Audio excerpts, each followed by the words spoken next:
Hello everyone, good evening to all of you. कैसे हो आप सभी लोग? I hope you guys are doing great. तो चलिए आज का सेशन स्टार्ट करते हैं।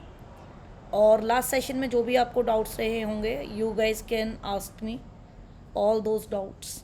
ठीक है, तो लेट अस स्टार्ट। तो आपके कमेंट्स आप लोग ज़रूर करें, लाइक शेयर सब्सक्राइब अगर आपने अभी तक किसी ने नहीं किया है तो ज़रूर करिएगा। ठीक है, और जैसे जैसे आप लोग सब्सक्राइब्स करते जाएंगे हम लोग और करीब पहुंचते जाएंगे to our live sessions. And today is your lecture number 6। Paper 1 कर रहे हैं हम लोग, यूनिट 1 कर रहे हैं। और यूनिट 1 में मैं आपको लास्ट टाइम पे जो चीज़ें पढ़ा रहे थे उन्हीं को कंटिन्यू करेंगे। ठीक है जी। अब टेलीग्राम चैनल है ये सोशियोलॉजी ऑप्शनल, और इसका लिंक आपको यहाँ पर तो दिख ही रहा है, साथ ही साथ डिस्क्रिप्शन में भी दिख रहा है। और डिस्क्रिप्शन में जब आपको लिंक दिया हुआ है तो वो इसलिए दिया हुआ है ताकि आप उसको ज्वाइन करें। साथ में उसके एक चैट ग्रुप भी है। ठीक है, और उस चैट ग्रुप को ज्वाइन करके आप अपने आंसर्स को पोस्ट कर सकते हो। आज मैं कुछ आपको PYQs भी दिखाने वाले हूँ, तो जितना हमने पढ़ लिया उनसे रिलेटेड क्वेश्चंस के PYQs आप लोग लिखना शुरू कर देंगे। ठीक है, सिलेबस का PDF मैंने रिसेंटली फिर से अपलोड किया है, और जैसे ही आज का टॉपिक हमारा कवर हो जाएगा मैं आपको हाफ ऑफ द यूनिट की PPT और PDF, ठीक है, हाफ ऑफ यूनिट का जो PDF है वो मैं आपको दे दूँगी, क्योंकि एक टॉपिक पूरा कवर हो जाएगा। पीछे से आपको थोड़ा सा साउंड आ रहा होगा, ठीक है, तो वो इसलिए कि मैं अभी, जैसे कि मैंने आप लोगों को बताया था, घर पे हूँ नहीं, और मैं हूँ अभी देवप्रयाग में, तो थोड़ा सा एडजस्ट कर लेंगे, है ना। यहाँ से भी आपकी क्लासेस में लेने की पूरी कोशिश कर रहे हो, तो इस चीज़ को भी आप ध्यान में रखेंगे। ठीक है, हाफ ऑफ द यूनिट की PDF आपको यहाँ मिल जाएंगे। तो इसीलिए सबसे बड़ी जिम्मेदारी है हमारी कि हम लोग लाइक करें सेशंस को, शेयर करें अपने फ्रेंड्स के साथ में, और जिन लोगों ने अभी तक सब्सक्राइब नहीं किया है, जो फ्री में मज़े लूट रहे हैं, ठीक है, तो वो सब्सक्राइब कर लें। ठीक है जी, चलिए तो आगे बढ़ते हैं। Modernity and social changes in Europe. मैंने अब आपको बता दिए थे कि किस तरीके से स्ट्रक्चरल चेंजेस, सोशल चेंजेस कैसे आए, ये हमने लास्ट क्लास में देख लिया था, किस तरीके से स्ट्रक्चरल चेंजेस हुए, और स्ट्रक्चरल चेंजेस के साथ साथ किस तरीके से कल्चरल चेंजेस हुए। ठीक है, और स्ट्रक्चरल चेंजेस और कल्चरल चेंजेस ने किस तरीके से हमारे सोशल चेंजेस को आगे बढ़ावा दिया।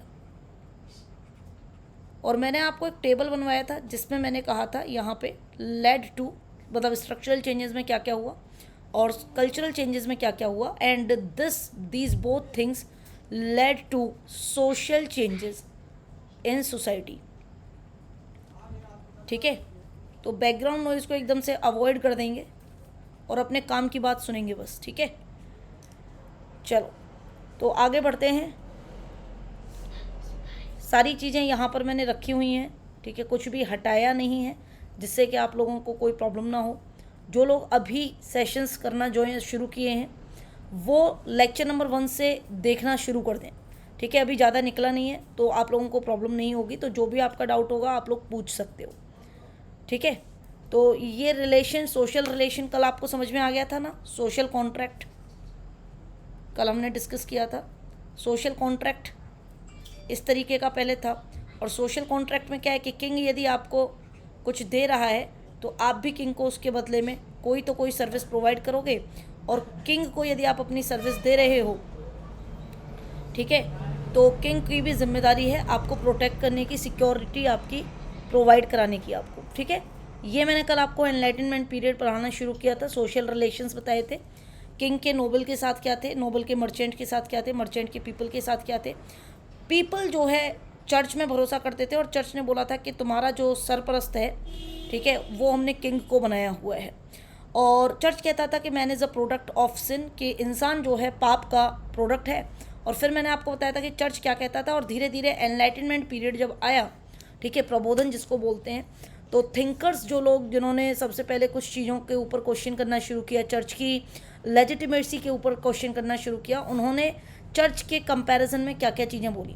जहाँ चर्च ने बोला कि man is a product of sin, वहीं एनलाइटनमेंट थिंकर्स ने बोला कि man is a finest creation of God.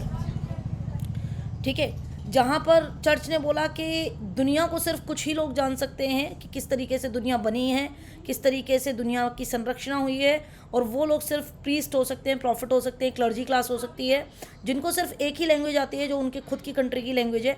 जबकि एनलाइटनमेंट थिंकर्स ने कहा कि नहीं, ये सही नहीं है। वर्ल्ड गॉड की यदि क्रिएशन है, क्योंकि अगर man is the creation of God तो world is also the creation of God, और जितना ज़्यादा आप दुनिया को एक्सप्लोर करोगे, डिस्कवर करोगे, उतना ज़्यादा आप इस ट्रुथ के बारे में, ट्रुथ अबाउट गॉड के बारे में जान सकते हो। ठीक है, तो यहाँ पे हमने थॉमस हॉब्स की चर्चा करी थी। थॉमस हॉब्स ने क्या कहा वो हमने देखा। आगे चलते, ये मैंने आपको बताया था, ठीक है, कंपैरिजन बताए थे कि कंपैरिजन नहीं, सॉरी, मैंने आपको दोनों चीज़ें बताई थी यहाँ पे कि what happened during the social changes and what happened during the cultural changes. तो जब ये दोनों चीज़ें हो गई और दोनों ही पैरेलली चल रही थी, है ना, कल्चरल, ऐसा तो है नहीं कि पहले भाई कल्चरल चेंजेस तुम अपने चेंज कर लो और स्ट्रक्चरल चेंजेस बाद में होंगे। दोनों ही चीज़ें पैरेलली चल रही थी और उसी टाइम पर इन दोनों चीज़ों ने लेड दी सोशल चेंजेस। ठीक है, तो सोशल चेंजेस कैसे हुए हैं वो हमने कल तक पढ़ लिया था। ये कल की पूरी सेशन का रिव्यू था। आगे चलते हैं, मैंने आपको बताया कि यहाँ पे ना राइज ऑफ रीज़न हुआ, राइज ऑफ रीज़न। अब इसको थोड़ा सा डिस्कस करने की कोशिश करेंगे। राइज ऑफ रीज़न क्या है? लोगों के दिमाग में ना हर चीज़ को लेके लॉजिक आने लगा। अब जैसे तुमने अपने यहाँ पे बहुत सारी चीज़ें सुनी होंगी, है ना, मम्मी कहती है कि झाड़ू को सीधे खड़ा करके मत रखो, तो तुम लोग सोचते होगे कि भैया इसके मतलब झाड़ू को सीधे खड़े करके क्यों नहीं रख सकते, आप उसको हमेशा ऐसे लिटा के रखते हैं। ठीक है, ऐसा क्यों है? इसके अलावा रात में नेल्स मत काटो। अब तुम लोग पूछते हो कि ऐसा क्यों, मम्मी से पूछते हो ना, जनरली पापा से पूछने की तो किसी की हिम्मत नहीं होती, मम्मी से पूछते हो ना कि ऐसा क्यों। तो यही है राइज ऑफ रीज़न। हर चीज़ के पीछे का कारण, तर्क आपको जानना होता है। ठीक है, तो कई बार आपने ये भी सुना होगा कि बड़ा तर्क करने लग गया है, हर बात पे तर्क करता है। ठीक है, तो यहाँ से ये शुरू हुआ। और राइज ऑफ रीज़न, हर चीज़ के पीछे का जब आप कारण जानने की कोशिश करेंगे तो आप किसके पास जाएंगे? आप जाएंगे साइंस के पास, विज्ञान के पास। ठीक है, तो जब हमारे सिस्टम ऑफ थॉट, ठीक है, जब हमारे सिस्टम ऑफ थॉट जहाँ पर sacred had dominated and where questioning was discouraged. पहले हमारा सिस्टम ऑफ थॉट क्या था यूरोपियन सोसाइटी में, ट्रेडिशनल यूरोपियन सोसाइटी में, कि जो सेक्रेड थे, यानी कि जो प्रीस्ट क्लास थी, जो आपकी प्रॉफिट क्लास थी, ठीक है, जो क्लर्जी क्लास थी, उनको सेक्रेड माना जाता था, पवित्र माना जाता था। और पवित्र लोग जो हैं डोमिनेट करते थे समाज में कि उन्होंने जो कह दिया वो सत्य है। जैसे हमारे समाज में भी, भारतीय समाज में पहले होता था कि जो पंडित जी ने बोल दिया, जो पुजारी जी ने बोल दिया वो सत्य है। ठीक है, बिल्ली अगर रास्ता काट गई है तो आगे नहीं बढ़ने का है। ठीक, अब ऐसा क्यों है? किसी ने पहले सवाल उठाए नहीं। क्वेश्चनिंग जो करता था उसको गलत माना जाता था, उसको लोग कहते थे कि ये लाइक इसमें रिस्पेक्ट नहीं है आपके सेक्रेड लोगों के प्रति, बदतमीज़ हैं, बहुत सारी चीज़ें ऐसी बोली जाती थी। लेकिन जब एनलाइटनमेंट थिंकर्स हुए, ठीक है, यूरोप में भी सेम था, एनलाइटनमेंट थिंकर्स जब हुए तो उन्होंने कहा कि ह्यूमन रीज़न एज डोमिनेंट, उन्होंने कहा कि सेक्रेड को डोमिनेंट होने की जगह इंसान की जो तार्किक क्षमता है, ठीक है, तर्क करने की क्षमता, तर्क करने का मतलब ये नहीं है आप किसी को डिसरिस्पेक्ट कर रहे हो, तर्क करने का मतलब है कि आप लॉजिक दे रहे हो किसी चीज़ के पीछे। ठीक है, ह्यूमन रीज़न जो है वो डोमिनेंट होना चाहिए। समझ में आई कि नहीं है? अब यहाँ पर पहले हमको बोला जाता था कि there is no unaskable question. ठीक है, sorry, there is no askable question, पहले हमको बोला जाता था कि कोई ऐसा सवाल है ही नहीं जिसको आप पूछ सको, जो बोल दिया वही सत्य है। लेकिन आपको एनलाइटनमेंट थिंकर क्या बोल रहे हैं कि भैया there is no unaskable question. अनआस्केबल मतलब कि ऐसा कोई सवाल नहीं है जिसको आप पूछ ना सको, आप हर चीज़ पूछ सकते हो। एंड यहाँ पर ये कह रहे हैं कि no subjects of study were to be forbidden with all aspect of human life. अब देखो सोशियोलॉजी कैसे पनप रही है धीरे धीरे, ह्यूमन लाइफ के एस्पेक्ट्स की हम बात कर रहे हैं स्टडी करने की। ठीक है, सब्जेक्ट ऑफ स्टडी, तो no subject of study were to be forbidden, किसी भी सब्जेक्ट ऑफ स्टडी को आप छोड़ नहीं सकते जो कि ह्यूमन लाइफ के एस्पेक्ट्स से जुड़ी हुई हो। Appropriate for examination and study. Human life का हर एस्पेक्ट जो है एग्जामिनेशन के लिए, एग्जामिनेशन और स्टडी करने के लिए एप्रोप्रिएट है। अब चाहे वो बायोलॉजी हो, चाहे वो हिस्ट्री हो, चाहे वो साइकोलॉजी हो, चाहे वो पॉलिटिकल साइंस हो, चाहे वो कोई और भी एस्पेक्ट क्यों ना हो, चाहे वो सोशल एस्पेक्ट क्यों ना हो। अब ये कह रहे हैं कि ह्यूमन लाइफ का कोई भी एस्पेक्ट ऐसा नहीं है जिसको आप एग्जामिन ना कर सको, स्टडी ना कर सको।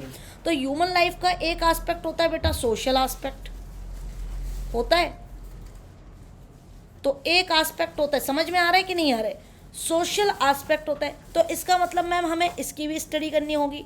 एक बाबा थे हमारे जिनका नाम था अगस्त कॉम्टे, जिनको हम कहते हैं फादर ऑफ सोशियोलॉजी। उन्होंने भी यही कहा था, कुछ कुछ है ना, उन्होंने सब्जेक्ट मैटर तो दे दिया था कि हमको क्या पढ़ना है, social aspect of individual and its interactions, यही बोला था ना। तो सोशल एस्पेक्ट ऑफ इंडिविजुअल या ह्यूमन लाइफ ये हमको बोला गया। अब जितने भी हमारे एनलाइटनमेंट थिंकर थे, जिनमें कॉम्टे भी एक थे, इन्होंने बोला कि एक काम करते हैं कि फिलोसफिकल ट्रेडिशन जो है हमारा, philosophical tradition of regional thoughts, regional वो क्षेत्र वाला रीजनल नहीं, regional logical thoughts, abstract. Ma'am आपने ये शब्द क्यों नहीं पढ़ा, एब्स्ट्रैक्ट मतलब जो दिखाई ना दे, ठीक है। Philosophical tradition of abstract regional thoughts, ऐसी सोच जो जिसके पीछे लॉजिक है, जिसके पीछे तर्क है, जिसके पीछे कोई ना कोई कारण है, जो दिखाई नहीं दे रहे लेकिन आप उनका कारण एक्सप्लेन कर सकते हो। इनको कंबाइन करो किसके साथ में, ट्रेडिशन ऑफ एक्सपेरिमेंटेशन के साथ में, कि आप नए नए एक्सपेरिमेंट करो ह्यूमन लाइफ के एस्पेक्ट्स के ऊपर, ठीक है।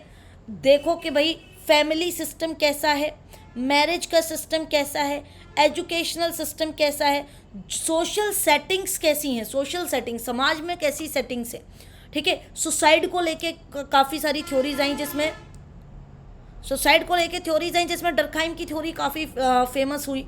और भी बहुत सारे थिंकर्स थे जिनकी आगे चल के हम थ्योरीज पढ़ेंगे।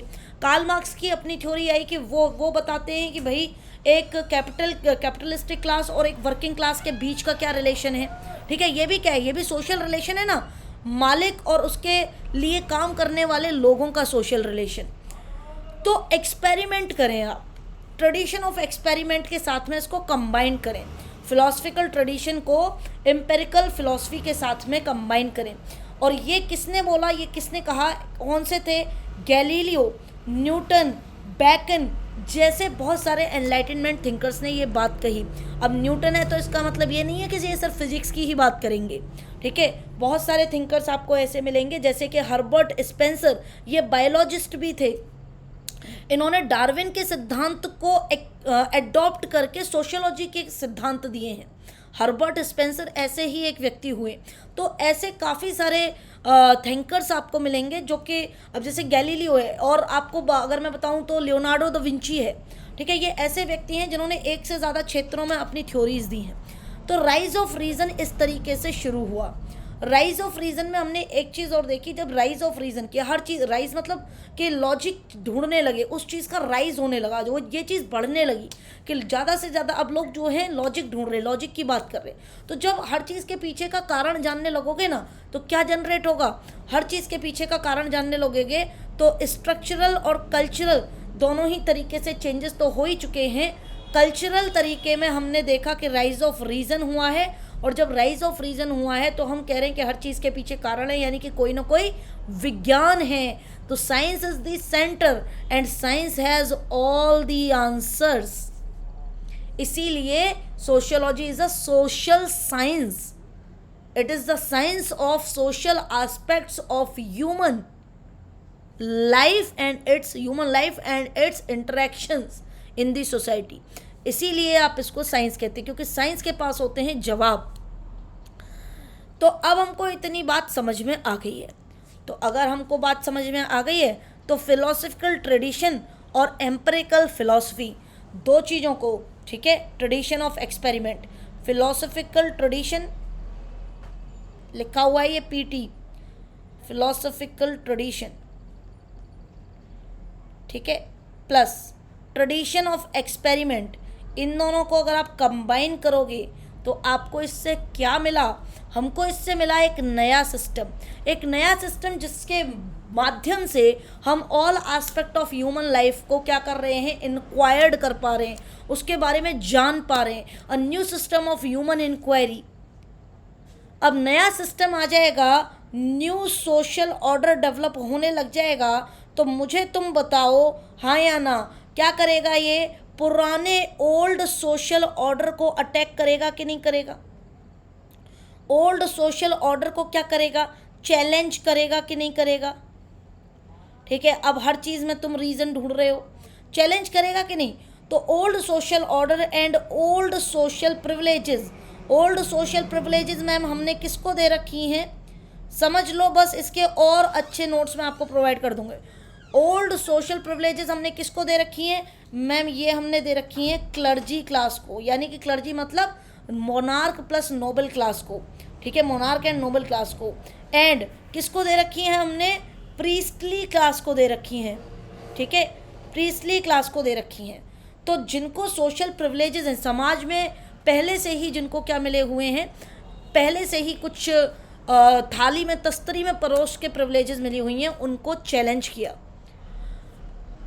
इस फिलोसफिकल ट्रेडिशन और ट्रेडिशन ऑफ एक्सपेरिमेंट ने, ठीक है, ट्रेडिशन ऑफ एक्सपेरिमेंटेशन, इसने प्रकाश डाला। It focuses the light on the faith on science. लोग विज्ञान पे भरोसा करने लग गए, लोग वैज्ञानिक तरीकों पे भरोसा करने लग गए, साइंस एंड साइंटिफिक मेथड्स। और लोग, सबसे बड़ी बात है क्या, शिक्षा पे, एजुकेशन पे भरोसा करने लग गए। और जब जहाँ पर भी लोग एजुकेशन पे भरोसा करते हैं, शिक्षा को माध्यम, शिक्षा is not only the, education is not only the way to earn the livelihood, वो तो है ही, वो तो बाई प्रोडक्ट है।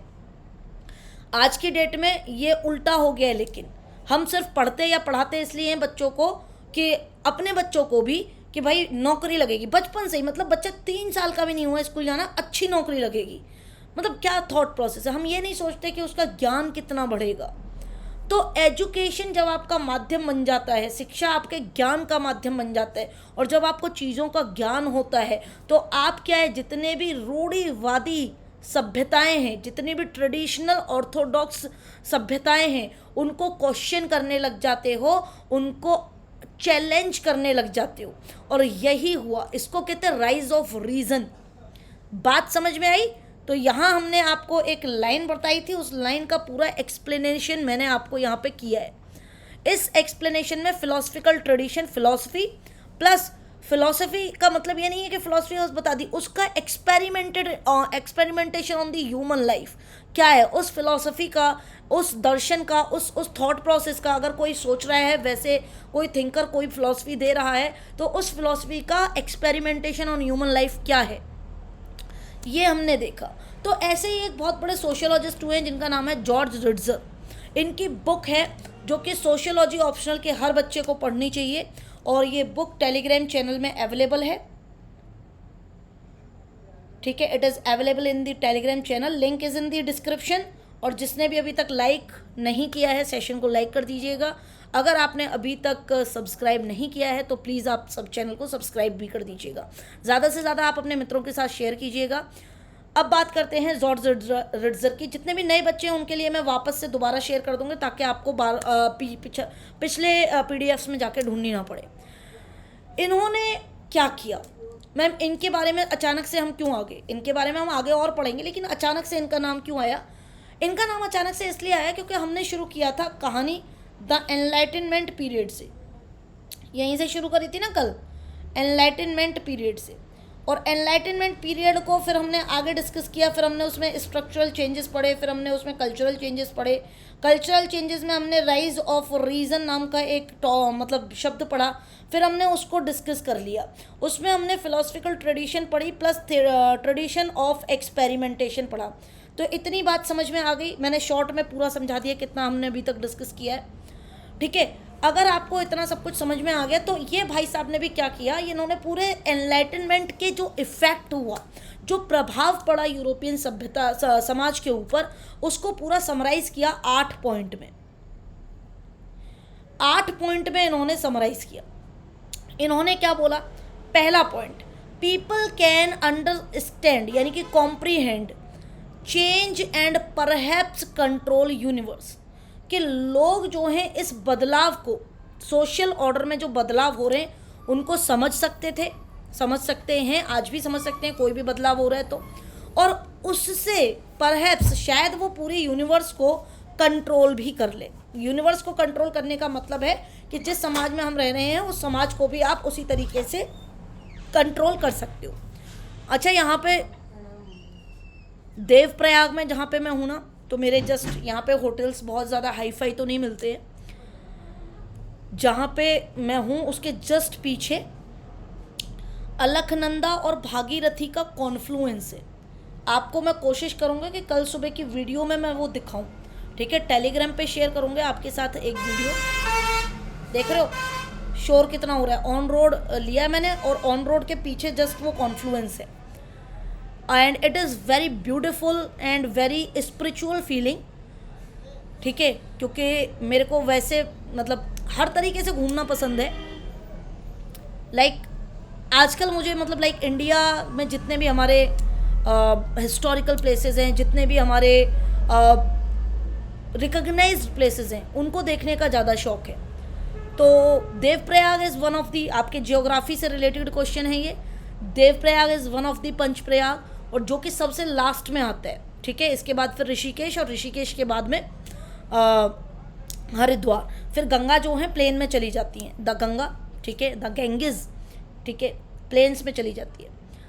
और देवप्रयाग ही वो जगह है जहाँ पे गंगा बनती है, ठीक है।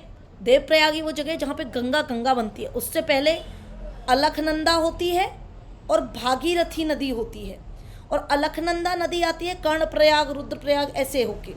भागीरथी नदी आती है अलग से, ठीक है। एक जो है सतपथ ग्लेशियर से आती है और दूसरी अलग जगह से आती है। ओरिजिनेट अगर इनके ओरिजिन की बात करें, और यहाँ जाके जो है गंगा बनती है। तो इट इज़ वेरी ब्यूटीफुल। और जब आप लोग अपनी लाइफ में कुछ बन जाओगे, आपके पास टाइम होएगा, तो आप लोग भी जो है यहाँ पे ज़रूर इन सब चीज़ों को देखिएगा, क्योंकि ये आपकी जियोग्राफी, इंडिया की जियोग्राफी से तो रिलेटेड है ही, बाकी जो है स्पिरिचुअल फीलिंग भी मतलब काफ़ी अच्छी आती है, ठीक है। और ज़रूरी नहीं है कि अगर आप रिलीजन हिंदुज़म से नहीं हैं, ठीक है, अगर आप किसी और भी रिलीजन से हैं तो भी आप यहाँ पर बिल्कुल आइएगा, क्योंकि ये आपके भारत का हिस्सा है, ठीक है। ये उस देश का हिस्सा है जिस देश में हम रहते हैं, ये भारत का हिस्सा है। और आपको देखना चाहिए कि देश के अंदर ऊर्जा और देश के अंदर जीवन प्रदान करने वाली नदियों में से एक बहुत बड़ी नदी जिसको हम गंगा नदी बोलते हैं, वो गंगा कैसे बनी, आप ये ज़रूर देखें। आप किसी भी रिलीजन से हों, ठीक है, वो गंगा कैसे बनती है आप वो देखें, ठीक है। तो चलिए, तो वो मैं आपको ज़रूर दिखाऊंगा, ठीक है। यहाँ से टेलीग्राम में शेयर करूँगी उसके साथ। अभी तो शाम हो गई है, और जस्ट बिकॉज मेरे को आपको सेशन लेना था ये वाला, इसलिए शाम की आरती छूट भी गई है। तो अब अर्ली इन दी मॉर्निंग 4:30 बजे उठ के आरती करने जाना है। चलो, तो कहने का मतलब ये था कि इन्होंने बोला कि people can comprehend changes and perhaps control the universe. लोग बदलाव को समझ सकते हैं और उससे जो है यूनिवर्स को भी कंट्रोल करने की क्षमता रखते हैं, समझे। अब आगे चलते। दूसरा इन्होंने बोला कि एक तो फिलॉसफी और दूसरा साइंस, ये दो चीज़ें अगर साथ में आ जाएं, ठीक है, ये दो चीज़ें अगर साथ में आ जाएं तो कॉम्बिनेशन बनेंगी ये रीज़न का, तर्क का, लॉजिक का, और ये कॉम्बिनेशन बनेंगे एम्पिरिकल रिसर्च का। यानी कि फिलॉसफी तुम्हें किसी चीज़ को, कोई सिद्धांत है वो तुमको किसी चीज़ के बारे में बताएगा, लेकिन वो सिद्धांत कितने लोगों पे फॉलो हो रहा है, कहाँ फॉलो हो रहा है, वो आप रिसर्च करेंगे तो पता चलेगा, वो साइंटिफिक मेथड्स का यूज़ करेंगे तो पता चलेगा। तो फिलॉसफी और साइंस का जो कॉम्बिनेशन है, it is the deadly combination. कहते हैं इसको लीथल कॉम्बो बोलते हैं, it is the lethal combo, ठीक है, लीथल कॉम्बो है ये, रीज़न प्लस रिसर्च का कॉम्बिनेशन है। तीसरा इन्होंने बताया कि एनलाइटनमेंट पीरियड का जो इफेक्ट पड़ा, तो वहाँ पे इन्होंने बोला कि abstract system of ideas. Abstract मतलब जो दिखाई ना दे, जैसे प्यार एक फीलिंग है जो दिखाई नहीं देती, ठीक है, उसको आप जताते हो छोटी छोटी चीज़ें करके, लेकिन आपके दिल में कितना प्यार है वो दिखाई नहीं देता। गुस्सा, गुस्सा, ठीक है, नफरत और क्रोध, रोष, ठीक है, श्रृंगार रस, ये सारी चीज़ें जो एब्स्ट्रैक्ट फीलिंग है, ग्रैटिट्यूड, ठीक है। अब एब्स्ट्रैक्ट सिस्टम ऑफ आइडिया, आपके दिमाग में जो आइडिया चल रहे हैं किसी के भी, दैट मेड रेशनल सेंस, जिनका कोई लॉजिकल सेंस है, but with study of real social world, कि अभी क्या है, एनलाइटनमेंट इफेक्ट के बाद समाज में जो है काफ़ी सारे सिस्टम ऑफ आइडियाज़ डेवलप हुए हैं जो लॉजिकल तो हैं किसी न किसी सेंस में, लेकिन रियल सोशल वर्ल्ड में आप इनको कैसे जो है देख पाएंगे, तो आपको इनकी स्टडी करनी पड़ेगी, देखना पड़ेगा समाज में क्या हो रहा है। चौथा, एप्लीकेशन ऑफ साइंटिफिक मेथड। अब ये स्टडी करने के लिए आप क्या करेंगे, study of the real social world कैसे करेंगे भाई, तो बताइए कैसे करेंगे कि मैम इसमें हम साइंटिफिक मेथड लगाएंगे, क्योंकि हमने क्या पढ़ा, फिलॉसफी प्लस साइंस, ठीक है। तो फिलॉसफी हमें बताएगी कि व्हाट टू स्टडी, और साइंस हमें बताएगा कि हाउ टू स्टडी, समझे। फिलॉसफी हमें सब्जेक्ट मैटर दे रहा है सोसाइटी का, साइंस हमें बता रही है कि what how to study, methodologies क्या है, ठीक है। तो application of scientific method to social issues, scientific methods को हम सोशल इश्यूज में लगाएंगे। मैम ये ऐसे कैसे लगा सकते हैं, ऐसे लगा सकते हैं, मान लीजिए जैसे आप सैंपल सर्वे कर रहे हैं, सैंपल सर्वे एक साइंटिफिक मेथड है, ठीक है। किसी न किसी साइंटिस्ट ने इसको इजाद किया, इसने बोला कि आप घर घर जाके सैंपल लें, सर्वे करें, किसका, पॉपुलेशन का। तो अगर आप पॉपुलेशन क्या है ma'am, population is related with society ना, population is related with society only, है ना, समाज से ही जुड़ी हुई है कि नहीं है। और उसको सैंपल सर्वे से आप जान रहे हो उसके बारे में, या फिर जैसे आपने देखा होगा मॉल वगैरह में, ठीक है, आपको एक पेपर देते हो उसमें फीडबैक भरने के लिए, फीडबैक फॉर्म, तो उसमें कुछ क्वेश्चनेयर्स होते हैं, ठीक है। ये आगे हम बात करेंगे जब हम साइंटिफिक मेथोडोलॉजीज की बात करेंगे। क्वेश्चनेयर्स होते हैं, जब आप ऑनलाइन फॉर्म भरते हैं, Google form, what is Google form, Google form is online questionnaire, ठीक है। तो वो आपके फीडबैक्स जानते हैं किसी भी ऑर्गेनाइजेशन के बारे में, किसी भी चीज़ के बारे में, ठीक है। तो इस तरीके से आप साइंटिफिक मेथड्स का यूज़ कर सकते हैं। पांचवा, ठीक है, पांचवा जॉर्ज रस्टल बोलते हैं कि सोशल एनालिसिस करो, और सोशल एनालिसिस और सोशल साइंटिस्ट ये दोनों यूज़फुल होने चाहिए, किसके लिए, दुनिया के लिए। दुनिया के लिए यूज़फुल कैसे, ताकि दुनिया को अपनी एनालिसिस से और बेहतर बना सके। जैसे अगर पॉपुलेशन का आपने सैंपल सर्वे किया, आपको लग रहा है कि नहीं यार पॉपुलेशन बढ़ रही है, ठीक है, या फिर आपको लग रहा है कि नहीं यार फीमेल फर्टिसाइड हो रहा है, ठीक है, आपको लग रहा है कि कन्या भ्रूण हत्या हो रही है, आपको लग रहा है कि नहीं मेल न्यूट्रिशन है बच्चों में, आपको लग रहा है कि चाइल्ड स्टंटिंग बहुत ज़्यादा है, ठीक है। तो ये सब एनालाइज करने के बाद क्या करने के बाद घर थोड़ी ना बैठेंगे, करने के बाद इनके लिए आप कुछ योजनाएं बनाओगे, करने के बाद ये सारी चीज़ें जानने के बाद आप कोशिश करोगे कि इनमें जितनी भी चीज़ों में हम if we are lagging behind, जितनी भी चीज़ों में हम पीछे हैं उसके लिए कुछ हम ऐसी चीज़ करें जिससे कि हम दुनिया को एक बेटर दुनिया बना सकें। तो सोशल एनालिसिस और social scientist should be useful to the world. ये 8 पॉइंट जो हैं आप पढ़ लीजिएगा, ढंग से रट लीजिएगा, समझ लीजिएगा। कोई दिक्कत आती है किसी भी पॉइंट में आप मुझे बताएंगे, ठीक है। फिर उसके बाद आप टेलीग्राम उसमें सेशन में टेलीग्राम चैट ग्रुप में आप डिस्कस भी कर सकते हैं if you are feeling any complication in any of the point. फिर इन्होंने बोला कि क्रिटिसिज्म ऑफ ट्रेडिशनल अथॉरिटी, भाई एनलाइटनमेंट हुआ तो क्या हुआ कि जो ओल्ड सोशल ऑर्डर था उसको चैलेंज किया गया, क्रिटिसाइज किया गया, ट्रेडिशनल इंस्टीट्यूशंस को क्रिटिसाइज किया गया, ट्रेडिशनल बिलीव्स को क्रिटिसाइज किया गया, ठीक है। उनकी इर्रेशनैलिटी यानी कि उनकी इलॉजिकल दलीलों को क्या किया गया, क्रिटिसाइज किया गया। तो एनलाइटनमेंट इफेक्ट के बाद हमने ये भी देखा।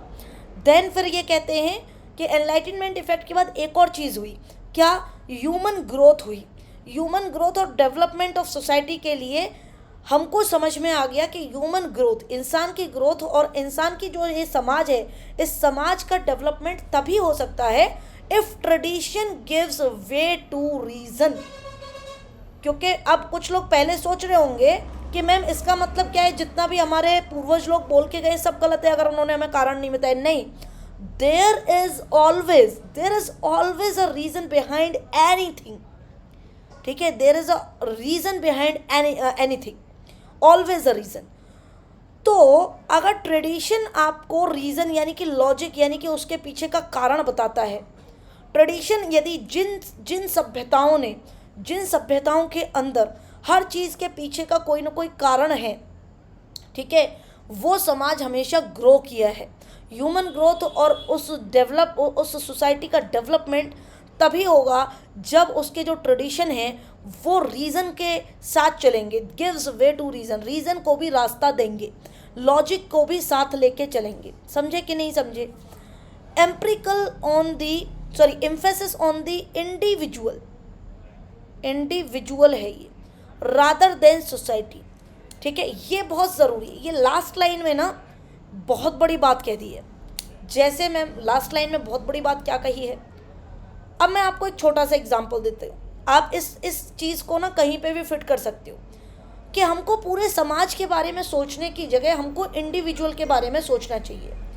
जैसे कि अगर मान लीजिए आपका परिवार है, आपके परिवार का हर लड़का उससे पहले आर्मी में है, डिफेंस में है, आपके परिवार का हर लड़का डिफेंस में है।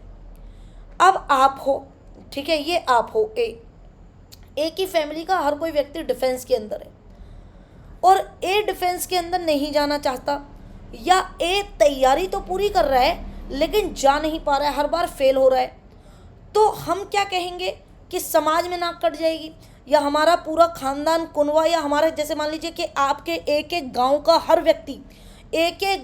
हर व्यक्ति और या फिर हर परिवार में से कोई एक व्यक्ति डिफेंस में सर्व कर रहा है, और ऐसा बच्चा है जो एक ही बच्चा है अपने माँ बाप का, एक ही गोलू बालक है, और इस गोलू बालक को कोशिश करवाई जा रही है कि नहीं, ये हमारे समाज की परंपरा है, वो कहते हैं ना परंपरा, प्रतिष्ठा और, ठीक है, अनुशासन। तो ये मान लीजिए कि भैया ये कह रहा है कि ये तो परंपरा है, तुमको भी करना है, तो ए क्या आ जाएगा, ए के ऊपर एक्सेसिव बर्डन आ जाएगा, स्ट्रेस ले लेगा, हो सकता है ए सुसाइड कर ले, ठीक है, हो सकता है ए डिप्रेशन में चला जाए। तो हमको जो है समाज के ऊपर फोकस न करने की वजह इंडिविजुअल के ऊपर फोकस करना चाहिए। If we focuses on the individual, समाज अपने आप बेहतर होता चलेगा। एक और एग्जांपल देते हूँ,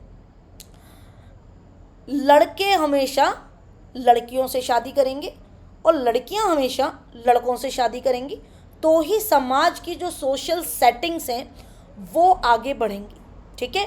तो फैमिली नाम का एक इंस्टीट्यूशन बनेगा धीरे धीरे, और फिर जो रिक्रिएशन या आपका जो जिसको कहते हैं रिप्रोडक्शन, वो होएगा। लेकिन समय बदल रहा है और ऐसा नहीं है कि ये चीज़ें अभी खुल के मतलब अभी ही हो रही हैं, पहले भी ऐसे हुए हैं, ठीक है, पहले चीज़ें खुल के नहीं आती थी, अभी चीज़ें खुल के सामने आ रही हैं। अब एक कोई व्यक्ति है जो मेल है, और एक होता है बेटा जेंडर और एक होता है सेक्स। जेंडर तो उसका मेल है, एक कोई मेल है जिसका मतलब सेक्सुअल ओरिएंटेशन फीमेल के टुवर्ड्स नहीं है, उसका सेक्सुअल ओरिएंटेशन मेल के टुवर्ड्स है। अब पहले हम क्या करते थे, पहले हम समाज को देखते थे, समाज क्या कहेगा। आज भी बड़े स्तर पे हम समाज को ही देखते हैं, समाज क्या कहेगा, लेकिन फोकस हमको किस पे करना चाहिए, इंडिविजुअल पे करना चाहिए। समझे कि नहीं समझे? मान लो तुम्हारे पेरेंट्स को, मान लीजिए ए के पेरेंट्स को, तुम्हारे नहीं ए के पेरेंट्स को पता चल गया कि ए इज़ अ गे, ठीक है, और he does not having any interest in the females, ठीक है। पता चलने के बाद आपने ये बात घर के बाहर नहीं निकलने दी, और आपने एक की ना शादी करा दी किसी लड़की से जो ठीक ठाक थी, जान पहचान वाली थी, एक ही शादी करा दी आपने। ये बात लड़की को भी नहीं पता और लड़की के घर वालों को भी नहीं पता, ए ने भी नहीं बताई अपने पारिवारिक दबाव में आके, ठीक है, समाज में नाक कट जाएगी, ये हो जाएगा, वो हो जाएगा, दुनिया भर की चीज़ें। शादी करा दी आपने, समाज को देखा, इंडिविजुअल को नहीं देखा। अब ए और इस लड़की बी के बीच में किसी भी तरीके की कोई ट्यूनिंग नहीं बन पा रही है, ना फिजिकल, ना मेंटल, ना इमोशनल। क्यों? क्योंकि एक तो ए ने दबाव में आके शादी करी है, जो कि वो बिल्कुल नहीं करना चाहता था। अब मान लो कि ए का कोई पहले से, ठीक है, बिलवड है सी, ठीक है, ए सी को प्रेम करता है, सी ए को प्रेम करता है, म्यूचुअल प्रेम यहाँ पर है, तो आप किसको देख रहे हो? आप सोसाइटी को देख रहे हो, आप इंडिविजुअल को नहीं देख रहे हो। क्या ये करके तुमने भला किया? तुमने बी की ज़िंदगी और ख़राब कर दी। समझे कि नहीं समझे? तो लास्ट बात जॉर्ज रटजर यही कहते हैं, और ये सब सोसाइटी के ही एग्जाम्पल है बेटा। ऐसी बहुत सारी चीज़ें हैं जो समाज में होती हैं, जहाँ अब हमको ऐसा लगता है, अब हमको भी समझ आने लगा है कि हमको इंडिविजुअल पे, क्योंकि every individual is different, every individual is unique, every individual is the finest creation of God. तो हमको एवरी इंडिविजुअल के ऊपर फोकस करना चाहिए, ना कि समाज के हिसाब से इंडिविजुअल को मोल्ड करना चाहिए। समझ में आ गए जॉर्ज रटजर के 8 पॉइंट। ये एनलाइटनमेंट इफेक्ट के बाद में यूरोप के लोगों को समझ में आ गया। तो सोचो यूरोप के लोगों को समझ में आया तो अच्छी बात है। तो अब हमको ये समझ में आ गया कि मैम ये ना जो एनलाइटनमेंट है ना, एनलाइटनमेंट पीरियड, इसका ना बहुत लंबा पास्ट है, ठीक है। मतलब एनलाइटनमेंट पीरियड से जो हमारे सोशियोलॉजी एज द सब्जेक्ट मिला है ना, sociology as the subject is the newest science, newest academic branch, ठीक है, एकेडमिक डिसिप्लिन। समझ में आ रहा हो ना तो लाइक ज़रूर करिएगा, एकेडमिक डिसिप्लिन, और यदि कोई डाउट हो तो पूछ लीजिएगा। डिसिप्लिन, बट मैम आपने हमें शुरुआत की क्लास में बोला था कि society has the long past. Society, sociology भले ही 200 साल पुराना करीब करीब, ठीक है, सब्जेक्ट हो, लेकिन सोसाइटी तो बहुत पुरानी है, ठीक है। और हजारों सालों से सोसाइटी जो है एक सब्जेक्ट बना हुआ है स्पेकुलेशन का और इंक्वायरी का। हर समाज दूसरे समाज से अलग होता है। तुम्हारे शहर के छोटे से मोहल्ले, ठीक है, छोटे से मोहल्ले के जो 20, 25, 30 परिवार हैं वो तुम्हारा समाज है, ठीक है। किसी गांव में रहने वाले व्यक्ति के लिए उसका पूरा गांव उसका समाज है, आसपास के जुड़े हुए 2-3 गांव और हो सकते हैं। एक महानगर में रहने वाले व्यक्ति के लिए उसकी हो सकता है बिल्डिंग के अंदर सेम फ्लोर पे सामने वाला जो व्यक्ति है ना वो भी उसके समाज के अंदर नहीं आता हो, ठीक है, क्योंकि आमने सामने वाले फ्लैट में भी बातचीत नहीं हो रही है, कोई समाज नहीं है। महानगरों में किसी को किसी से कोई फर्क नहीं पड़ा हुआ है। तो सोसाइटी जो है हमेशा, समाज जो है हमेशा इंक्वायरी के दायरे में आता है। हर कोई इंक्वायरी के अंदर, इंक्वायरी के दायरे में, स्पेकुलेशन के दायरे में समाज को रखता है। अब प्लेटो हुए हैं, प्लेटो के बारे में तो सबने सुना होगा। प्लेटो पहले ऐसे वेस्टर्न फिलोसोफर हैं जिन्होंने एक सिस्टमेटिक स्टडी करी, सोसाइटी की कोशिश करी, ठीक है। उस समय तो सोशियोलॉजी एज अ सब्जेक्ट था ही नहीं, उन्होंने सिर्फ जो है एक सिस्टमेटिक स्टडी करने की कोशिश करी समाज की, और उसके ऊपर उन्होंने किताब लिखी। किताब का नाम है द रिपब्लिक। पहली किताब याद रखिएगा प्लेटो की है। फिर इनके बाद अरस्तु हुए, ठीक है। अरस्तु प्लेटो के ही शिष्य थे, और प्लेटो के शिष्य होने के साथ साथ इन्होंने, जबकि प्लेटो ने जब समाज की सिस्टमेटिक स्टडी करी तो इन्होंने भी उस चीज़ से सीख लेते हुए इन्होंने भी एक किताब लिखी जिसमें इनकी पूरी स्टडी है, जिसको कहते हैं एथिक्स एंड पॉलिटिक्स, ठीक है। ये पहली अटेम्प्ट कौन है? पहले प्लेटो हैं जिन्होंने पहला अटेम्प्ट किया। पहला मेजर अटेम्प्ट किसने किया? सिस्टमेटिक डीलिंग ऑफ लॉ का, समाज का नहीं, लॉ ऑफ सोसाइटी का एंड स्टेट का, एथिक्स एंड पॉलिटिक्स, ठीक है। First major attempt of systematic dealing of law the society and the state. Plato के डिसाइपल थे ये, ठीक है। इनका कहना था कि any decision of the king should not be arbitrary. Arbitrary मतलब कि आर्बिट्रेरी क्या होता है? जो प्रोसीजर इस्टेब्लिश्ड बाय लॉ के विपरीत हो। यही पढ़ते हो ना पॉलिटी के अंदर, है ना। आर्बिट्रेरी क्या है? जो ऐसी हवाबाजी में चल रहा हो, जिसके पीछे के जो नियम कानून है राजा उन्हीं को फॉलो नहीं कर रहा है, राजा प्रोसीजर इस्टेब्लिश्ड बाय लॉ को फॉलो नहीं कर रहा है, वो आर्बिट्रेरी है, ठीक है। तो इन्होंने 2 चीज़ें कही, अरस्तु ने 2 चीज़ें कही। एक तो कि राजा का कोई भी डिसीजन जो है आर्बिट्रेरी नहीं होना चाहिए। दूसरा, राजा को फेवरेटिज्म नहीं करना चाहिए। फेवरेटिज्म, नेपोटिज्म, भाई भतीजावाद, या फिर जो आपका फेवरेटिज्म, जैसे कि आपको कोई व्यक्ति पसंद है, ठीक है, या आपको किसी से पर्सनल कोई बेनिफिट हो रहा है तो आप उसको फेवर कर रहे हैं, चार्टर दे रहे हैं आप उसको, ठीक है, चार्टर दे रहे हैं तो आप व्यापार करने ईस्ट इंडिया कंपनी को ही भेज रहे हैं, पूरे इंग्लैंड में कोई दूसरी कंपनी नहीं भेजी आपने, वैसा वाला फेवरेटिज्म, ठीक है। तो ये दो चीज़ अरस्तु कह के गए। तो अरस्तु ने यहाँ पर इस किताब के अंदर हमको ये भी समझाया है कि स्टेट और सोसाइटी के बीच में क्या डिफरेंस है, समाज क्या है और स्टेट, ठीक है, क्या है। स्टेट के अंदर पूरे के पूरे लॉ मेकिंग बॉडीज सब कुछ आते हैं, और ये जो है 16th सेंचुरी के अंदर हमको बताया गया। फिर एक तीसरे बहुत महान व्यक्ति हुए, ठीक है, सोशियोलॉजिस्ट हैं ये भी, थॉमस हॉब्स। इनके बारे में ये जो मैंने पढ़ाया था ना आपको, कहाँ गए ये थॉमस हॉब्स, ये इनकी बुक लिवाइथन में लिखा हुआ है, इनकी किताब का नाम है लिवाइथन, ठीक है, इसके अंतर्गत ये लिखा हुआ है। ये क्या कह रहे हैं यहाँ पर ये समझाने की कोशिश कर रहे हैं कि कॉन्सेप्ट ऑफ सोशल कॉन्ट्रैक्ट क्या है। यही बताया था ना मैंने आपको भैया, है ना। स्टेट का सोशल कॉन्ट्रैक्ट है, क्या है, social contract is between ruler and the common people. राजा और कॉमन पीपल के बीच में क्या सोशल कॉन्ट्रैक्ट है, राजा की क्या जवाबदेही है और कॉमन पीपल राजा के लिए क्या कर रहा है। तो लिवाइथन नाम की बुक में थॉमस हॉब्स ने ये लिखा है। यहाँ पर ये कहते हैं कि एक काम करो, ठीक है, हमें एथिक्स समझ में आ गई, पॉलिटिक्स समझ में आ गई, एक एक करके देखो। अगर प्लेटो नहीं लिखता तो अरस्तु को भी इस चीज़ के लिए मोटिवेशन नहीं मिलता। अरस्तु ने लिखा तो थॉमस हॉब्स को मोटिवेशन मिला, उन्होंने भी लिखने, क्योंकि पहले से कोई चीज़ लिखी हुई है, आपने वो स्टडी करी, फिर आपने उसमें अपने व्यूज़ डाले। लेवाइथन नाम की बुक में इन्होंने रियलिस्टिक अप्रोच दी सोशल प्रॉब्लम्स की, कि समाज के अंदर एक्चुअल में प्रॉब्लम्स क्या हैं और उन प्रॉब्लम्स को एक्चुअल की जो रियलिस्टिक अप्रोच है उनसे कैसे यूज़ करके उनको निपटा जा सकता है।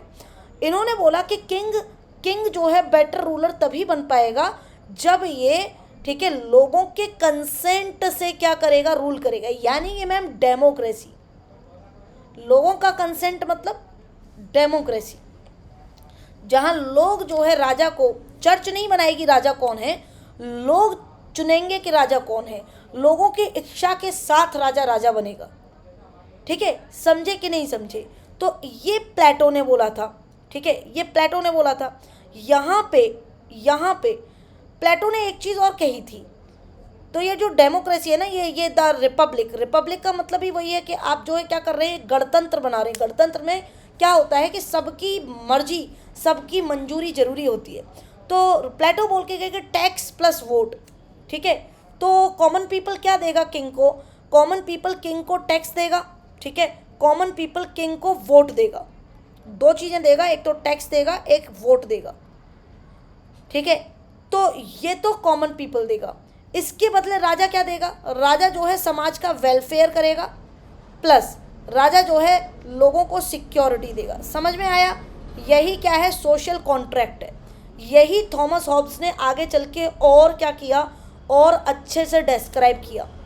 समझ गए, प्लेटो ने जो बात रिपब्लिक के अंदर बोली थी, ठीक है, तुम मुझे कुछ दो, एक हाथ दे एक हाथ ले, वही चीज़ थॉमस हॉब्स ने सोशल कॉन्ट्रैक्ट के जरिए से समझाई। थॉमस हॉब्स ने स्टेट की परिभाषा बताई कि स्टेट क्या है। State is not doing any favour for you. तुम्हारे ऊपर अगर वेलफेयर कर रहे हैं समाज का, कुछ सामाजिक नीतियां चला रहे हैं, कुछ आपके लिए कुछ नई पॉलिसीज़ लेके आई है सरकार, तो ये तुम्हारे ऊपर कोई फेवर नहीं है, ठीक है। तुम सरकार को क्या दे रहे हो, तुम सरकार को टैक्स दे रहे हो, तुम्हारे वोट से सरकार बनी है, तुम्हारी पूरी की पूरी जिम्मेदारी है, तुम्हारी पूरी की पूरी जो है क्या है, पूरा का पूरा अधिकार है समाज के अंदर कि आप सरकार से सवाल पूछे। सरकार कोई तुम्हारे ऊपर एहसान नहीं कर रही है, समझे कि नहीं समझे। कि अगर अभी रिसेंटली न्यूज़ आई है कि सरकार तुमको 1 साल में 10 लाख नौकरी देगी, तो तुम्हारा पूरा का पूरा अधिकार है, तुम सरकार से पूछो कि 10 लाख नौकरी कैसे दोगे। समझे, इंडियन सोसाइटी से कनेक्ट करके आप यहाँ पर समझ सकते हैं थॉमस हॉब्स की थ्योरी को। यहाँ पर लिख लीजिएगा, थॉमस हॉब्स की थ्योरी को आप कैसे यूज़ कर सकते हैं। तो रिसेंटली बहुत प्रॉब्लम्स चल रही हैं एम्प्लॉयमेंट को लेके, कि अगर सरकार ने अनाउंस किया है अपने बीते कुछ दिनों में कि सरकार 10 लाख नौकरियां देगी, तो वो 10 लाख नौकरियां कैसी होंगी, वो 10 लाख नौकरियां हर डिपार्टमेंट को मिला के होंगी, संविदा और पूरा का पूरा जिसको बोलते हैं क्या बोलते हैं इसको, कॉन्ट्रैक्चुअल और परमानेंट जॉब सबको मिला के होगी, डिफेंस को भी मिला के होगी क्या, तुम्हारा पूरा का पूरा अधिकार है। Because state is what Thomas Hobbes said. Thomas Hobbes said state is not doing any favor for you. We are in the social contract with the state. हम सरकार को टैक्स और वोट देते हैं, सरकार जो है वेलफेयर और सिक्योरिटी प्रोवाइड करती है, दोनों के अपने अपने निर्धारित काम हैं। ठीक है, स्टेट एंड सिविल सोसाइटी ये दो सेपरेट एंटिटी हैं, हॉब्स ने कहा। स्टेट का अपना काम है, सिविल सोसाइटी का अपना काम है। सिविल सोसाइटी अपने हिसाब से काम करेगी समाज के लिए, और स्टेट अपने लॉ एंड ऑर्डर के हिसाब से काम करेगी। फिर आएंगे एक और सोशियोलॉजिस्ट जिसका नाम है मकाइवली। इन्होंने एक किताब लिखी जिसका नाम है द प्रिंस। ठीक है, आपके सामने लिखी हुई है। द प्रिंस में इन्होंने एनालाइज किया कि सिस्टम ऑफ स्टेट क्राफ्ट क्या है। स्टेट क्राफ्ट मतलब कि किस तरीके से आप जो है एक संघ को चला सकते हैं, and also put forward condition for the success of state, किस तरीके से आप चला सकते हैं और एक स्टेट के सक्सेसफुल स्टेट होने के लिए क्या कंडीशंस हैं। ठीक है, किन किन सूरत हाल में कोई समाज या कोई स्टेट जो है सक्सेसफुल कहलाया जाएगा। मकाइवली ने एक चीज़ और कही, इन्होंने बोला कि king should not hesitate in taking tough decisions and try to centralise the rule. कि किंग अगर है तो उसके हाथ में एब्सोल्यूट पावर है, क्योंकि मोनार्की की बात कर रहे हैं तो मोनार्की में एब्सोल्यूट पावर होती है।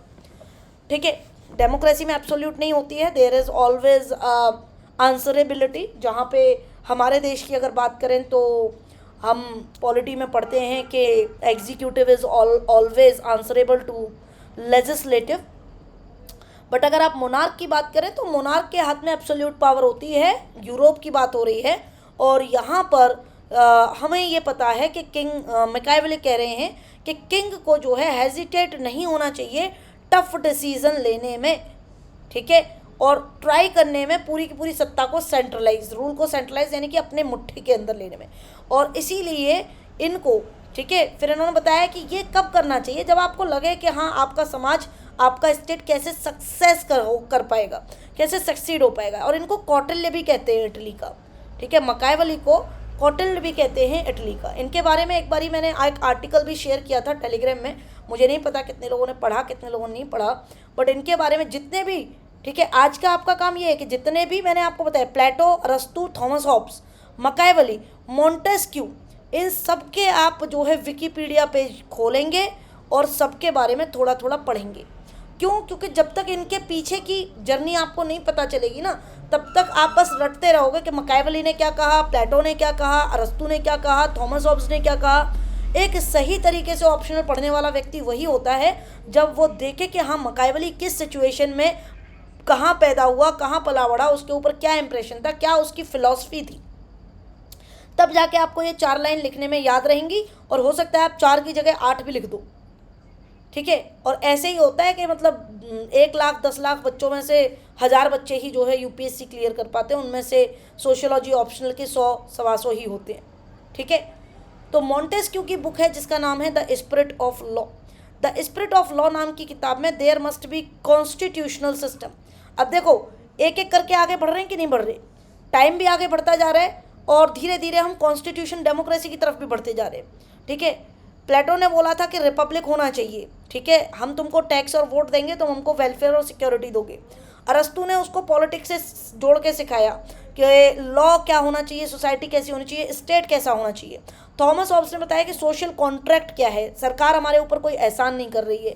मकाइवली कह रहा है कि हाँ राजा के पास में, ठीक है, सरकार कोई एहसान नहीं कर रही है और सरकार की अपनी जिम्मेदारी है, लेकिन राजा के पास में एक सेंट्रलाइज करने का रूल हो, रूल को सेंट्रलाइज करने की पूरी पावर होती है और टफ डिसीजन राजा लेता है। जैसे कि हमारा भी प्रधानमंत्री टफ डिसीजन लेता है, भले ही मतलब अब प्रधानमंत्री को पता है कि इसके बाद में अगर रेल जल रही है तो जलती रहे, किसान आंदोलन हो रहा है तो होता रहे, टफ डिसीजन लेते हैं। ठीक है, बाद में होता कई बार जो है मतलब बात खुद के ऊपर उल्टी पड़ जाती है, वो ठीक है, वो होता है, क्योंकि डेमोक्रेसी भी है, टफ डिसीजन लेने की पावर है लेकिन डेमोक्रेसी भी है। मोंटेस्क्यू की बात करें तो स्पिरिट ऑफ लॉ में ये कहते हैं कि there must be spirit of law. Spirit मतलब होती है आत्मा, है ना, स्पिरिट आ गई है, क्या है ये, इविल स्पिरिट है ये, मतलब क्या है ये एकदम सेक्रेड स्पिरिट है, आत्मा। लॉ, लॉ मतलब कानून। कि there should be the spirit of law, कानून होना चाहिए, हर चीज़ में कानून होना चाहिए। There must be constitutional system of government and separation of powers. कहाँ पढ़ते हो ये तुम सेपरेशन ऑफ पावर्स? पॉलिटी के अंदर पढ़ते हो तुम separation of powers. The king should not be the law maker. अगर राजा ही लॉ मेकर हो जाएगा तो राजा कभी भी कानून बदल सकता है, बना सकता है। तो लॉ मेकर कौन होता है मैम? पार्लियामेंट। ठीक है, जहाँ पे मैम अपोजिशन भी होती है और गवर्नमेंट की सत्ताधारी लोग भी होते हैं। King should not be the law enforcer. Enforce करने का काम किसका है मैम? एनफोर्स करने का काम मैम सिविल सर्वेंट का है। चाहे वो, समझ गए, आज की स्थिति के हिसाब से यूरोपियन लोगों ने जब हमारे ऊपर रूल किया है तो ये अपनी विचारधारा ही तो हमको देकर गए हैं, है ना। इंग्लैंड ने रूल किया तो ये जो मॉन्टेस्क्यू ने कहा है उस विचारधारा को ही तो दे के गए हैं हमको। तो king should not be the law maker. Law कहाँ बनेगा? पार्लियामेंट में बनेगा जी। ठीक है, king should not be the law enforcer. Law को एनफोर्स करेंगे ma'am IAS, IPS, IFS, IRS। ठीक है, फिर स्टेट के अंदर स्टेट PCS के लोग। King should not be the law adjudicator. कानून को एडजुडिकेट करने का काम किंग का नहीं है। उसके लिए क्या है मैम? जुडिशियल सिस्टम है। क्या है भैया? जुडिशियल सिस्टम है उसके लिए। तो सेपरेशन ऑफ पावर इसी को कहते हैं ना, कि नहीं कहते हैं कि एग्जीक्यूटिव का काम अलग है, लेजिस्लेटिव का काम अलग है और जुडिशियल का काम अलग है। और जब ये तीनों एक दूसरे को क्या करते हैं? इंटरसेक्ट करते हैं, तब जाके यहाँ पे बनती है स्टेट, एक वेलफेयर डेमोक्रेटिक रिपब्लिक स्टेट। समझे कि नहीं समझे? तो ये मॉन्टेस्क्यू ने ये थ्योरी दी थी। और सेपरेशन ऑफ पावर कैसा होना चाहिए? It must be in written form of codified law, जिसको हम कहते हैं कॉन्स्टिट्यूशन, संविधान। विधान यानी कि लॉ, किसी चीज़ को करने की विधि, किसी चीज़ को फॉलो करने का तरीका। और संविधान, सारे के सारे लॉज को एक जगह लिख दो तो वो हो गया जी संविधान, कॉन्स्टिट्यूशन। और पहला आइडिया कॉन्स्टिट्यूशन का पूरी दुनिया में मॉन्टेस्क्यू ने दिया। ठीक है, मेरे हिसाब से तो कौटिल्य जो है इनको बोला जाना चाहिए, बट चलिए इनका अपना बहुत बड़ा रोल है। समझे कि नहीं समझे? तो मॉन्टेस्क्यू को हमेशा जो है शत शत नमन करना कि उसके दिमाग की एक उपज से हमारे देश में आज कॉन्स्टिट्यूशन है। ठीक है, समझे कि नहीं समझे? आगे चलते हैं। मॉन्टेस्क्यू ने बोला कि एंड होना चाहिए स्लेवरी का। ठीक है, end of slavery, the preservation of civil liberties. लोगों की लिबर्टीज होनी चाहिए। कॉन्स्टिट्यूशन मिल गया तुमको लिबर्टी मिल गई, मॉन्टेस्क्यू ने बोला।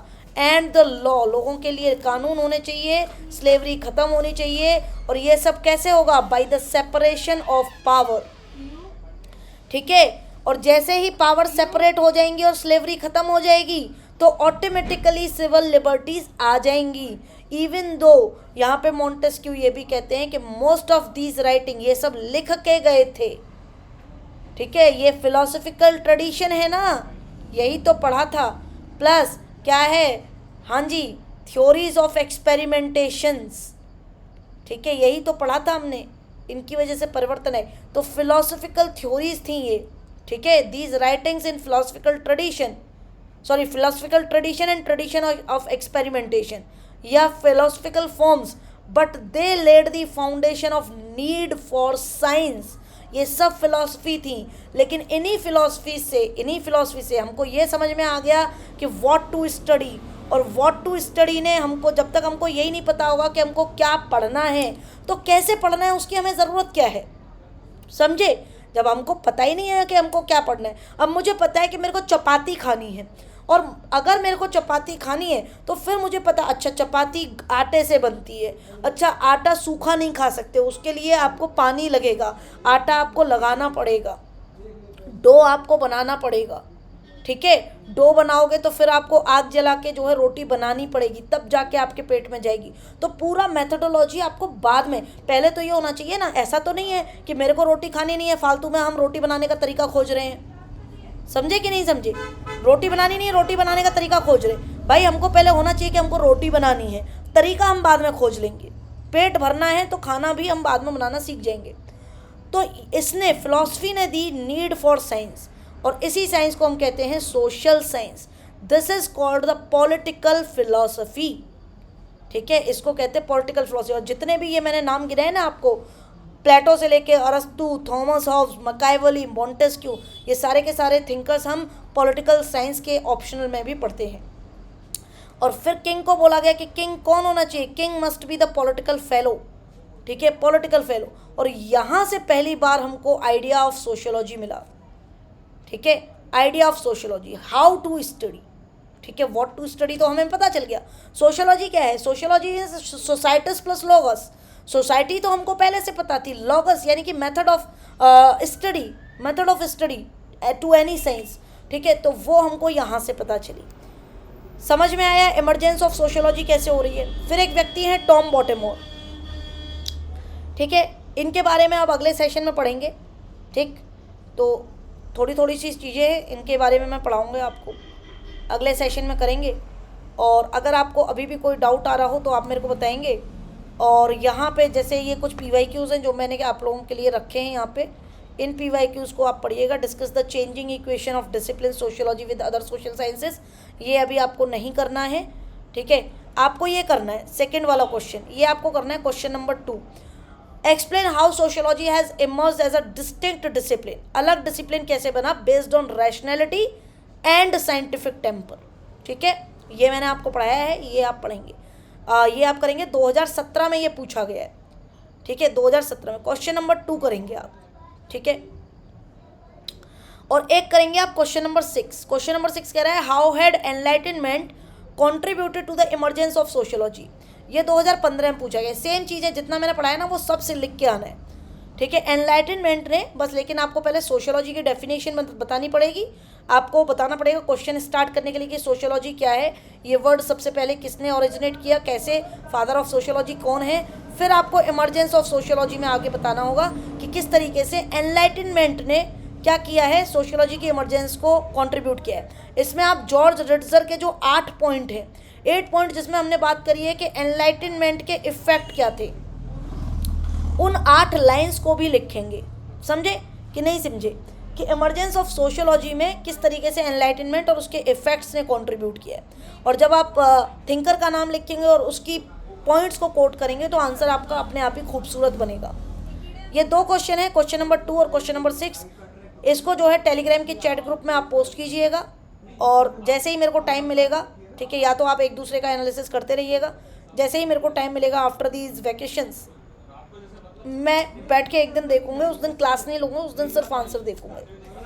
ये 2 क्वेश्चंस आपको करने हैं। ठीक है, इसके अलावा और भी क्वेश्चंस हैं, मैं बाद में बताऊंगा। ठीक है, फ्रेंच रिवॉल्यूशन वगैरह। तो अगर आपका कोई सवाल हो तो आप मुझसे पूछ सकते हैं इन दी टेलीग्राम और इन दी कमेंट सेक्शन यहाँ पर भी। और आपके कमेंट्स बहुत इंपॉर्टेंट है मेरे लिए, आपके फीडबैक बहुत इंपॉर्टेंट है मेरे लिए। ठीक है, तो फीडबैक ज़रूर दीजिएगा। जिन लोगों ने लाइक शेयर सब्सक्राइब नहीं किया है तो प्लीज़ आप कर लीजिए, क्योंकि वैसे ही जो है ऑप्शनल के बच्चे कम ही होते हैं ओवरऑल। तो आप जो है ज़रूर ये करें। ठीक है, अपने फ्रेंड्स को भी शेयर कीजिएगा और कमेंट्स की करके बताइएगा सेशन आपको कैसे लगा और एफर्ट्स आपको कैसे लग रहे हैं ये भी बताइएगा। Till then take care, bye, have a nice evening. मिलते हैं आपसे अगले सेशन में। ठीक है, बाय।